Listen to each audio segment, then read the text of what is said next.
Suchang pun meminta agar Dongtak mengizinkan jiwa Suchang untuk masuk ke dalam tubuh Dongtak agar Suchang bisa membantu Dongtak menemukan pelaku yang sebenarnya.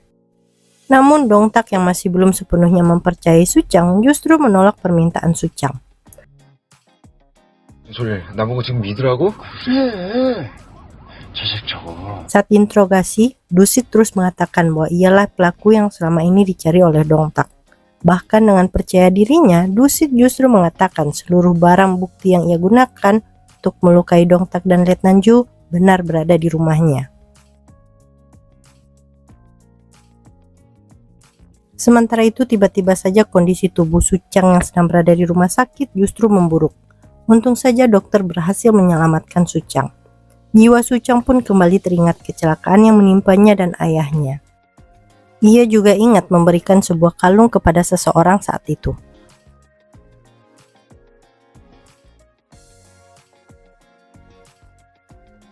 Rupanya apa yang dilakukan oleh Dusik merupakan perintah dari Inspektur Ma.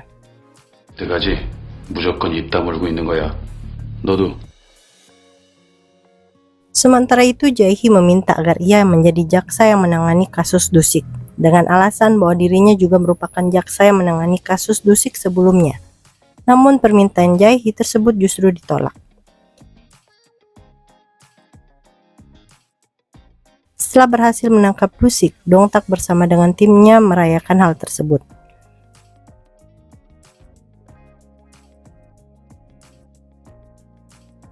Saat akan pulang, Dongtak justru bertemu dengan Ji-an. Ji-an kembali memaksa Dongtak agar mau memberikan informasi mengenai kasus yang Dongtak tangani. Tiba-tiba saja seorang remaja justru memukuli pemilik minimarket. Bukannya menangkap pelaku, Dongtak justru menasihati pelaku agar tidak merusak masa depan dengan hal-hal yang tidak berguna. Rupanya Dongtak melakukan hal tersebut karena teringat masa lalunya yang juga pernah melakukan kesalahan. Namun tanpa sepengetahuan Ji-an, Jae-hee menunggunya di depan rumah dan melihat Ji-an bersama dengan Dongtak.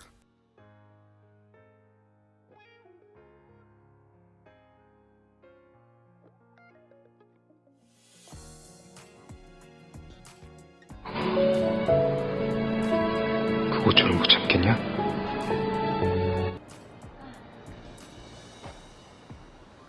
아, 여기입니까?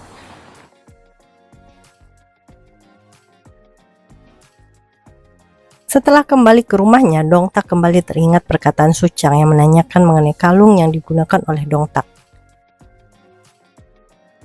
Dongtak akhirnya datang menemui Dusik di tahanan.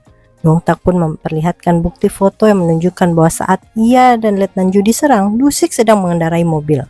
Itu artinya Dusik bukanlah pelaku yang sebenarnya. Dongtak pun berjanji akan menemukan pelaku dan dalang dari semua hal yang terjadi. Namun Suchang terus mengikuti Dongtak dan meminta agar Dongtak mengizinkannya untuk masuk ke dalam tubuh Dongtak. Tetapi apa yang dilakukan oleh Suchang justru membuat Dongtak kesal. Orang-orang di sekitar Dongtak yang tidak mengetahui apa yang terjadi pada Dongtak dan Suchang merasa heran karena sikap Dongtak yang terlihat berbicara sendirian. 왜 안 돼? 아주 들어가게 해줘 좀. 안 돼. 이름.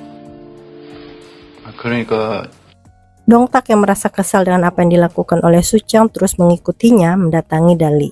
Dali pun mengatakan bahwa Dongtak mempunyai keterlibatan dengan Suchang. Bahkan Dongtak memiliki janji di masa lalu yang belum Dongtak tepati. Tiba-tiba saja Dongtak mendapat laporan bahwa remaja yang sebelumnya bertemu dengan Dongtak justru menyerang seseorang. Dan saat diinterogasi, remaja tersebut mengatakan bahwa pacarnya telah diculik. Awalnya Dongtak dan timnya tidak mempercayai apa yang dikatakan oleh remaja tersebut. Tiba-tiba saja Kapten Yu mendapat kabar bahwa seorang gadis ditemukan di pinggir jalan.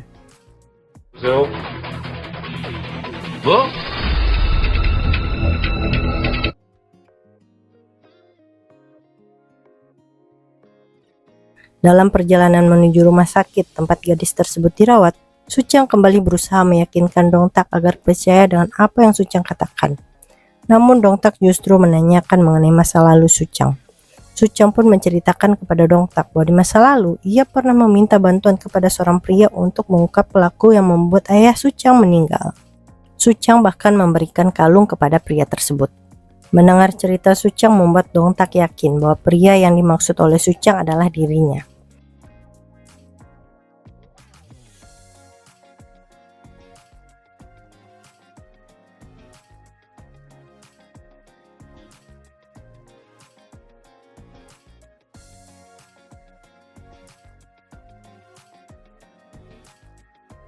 Tidak lama kemudian Jian datang. Namun Jian hampir saja tertabrak oleh mobil. Untung saja Dong Tak berhasil menyelamatkan Jian. Namun karena kejadian tersebut, Su Chang justru bisa masuk ke dalam tubuh Dong Tak. Rupanya di masa lalu Dong Tak berjanji kepada Su Chang bahwa ia akan membuktikan bahwa ayah Su Chang difitnah. Setelah berhasil menyelamatkan Jian, jiwa Su Chang yang masuk ke dalam tubuh Dong Tak akhirnya menemui gadis SMA yang sempat menghilang sebelumnya.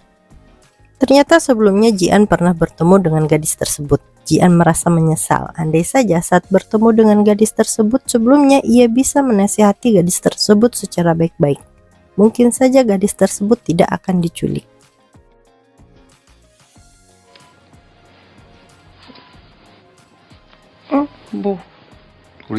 Jiwa Su Chang yang masih berada di dalam tubuh Dong Tak pun mengajak Jian untuk menjenguk tubuh Su Chang yang masih terbaring koma di rumah sakit yang sama.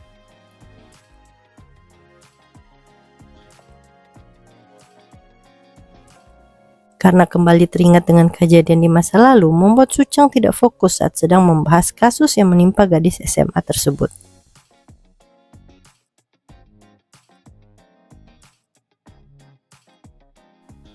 Namun tiba-tiba saja Kapten Yu justru mendapat kabar bahwa kasus gadis SMA tersebut akan segera ditutup.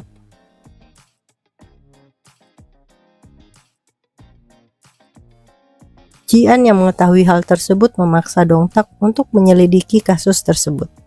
Namun Dong Tak yang masih di bawah kendalikan oleh jiwa Su Chang justru merasa tidak perlu menceritahu hal tersebut.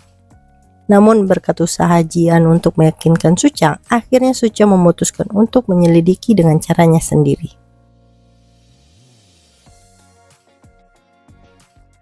Su Chang bahkan mengancam pria yang awalnya menawarkan pekerjaan sampingan. Rupanya, Tuan Park adalah pria pemilik penyedia pekerjaan sampingan khusus untuk para gadis SMA. Pria tersebut juga merupakan anak buah dari Tuan Park. 믿으니까. 세상 참 혼자 사네. 믿음이 없는 놈이다.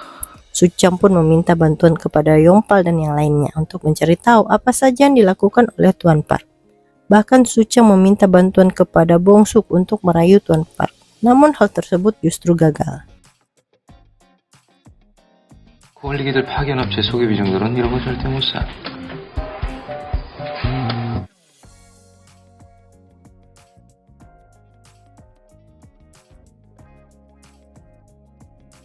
Su Chang pun mencari cara lain agar bisa menjebak Tuan Park. Bahkan beberapa orang anak buah Yongpal berpura-pura tertabrak oleh mobil Tuan Park. Tuan Park pun mengancam akan menghubungi polisi.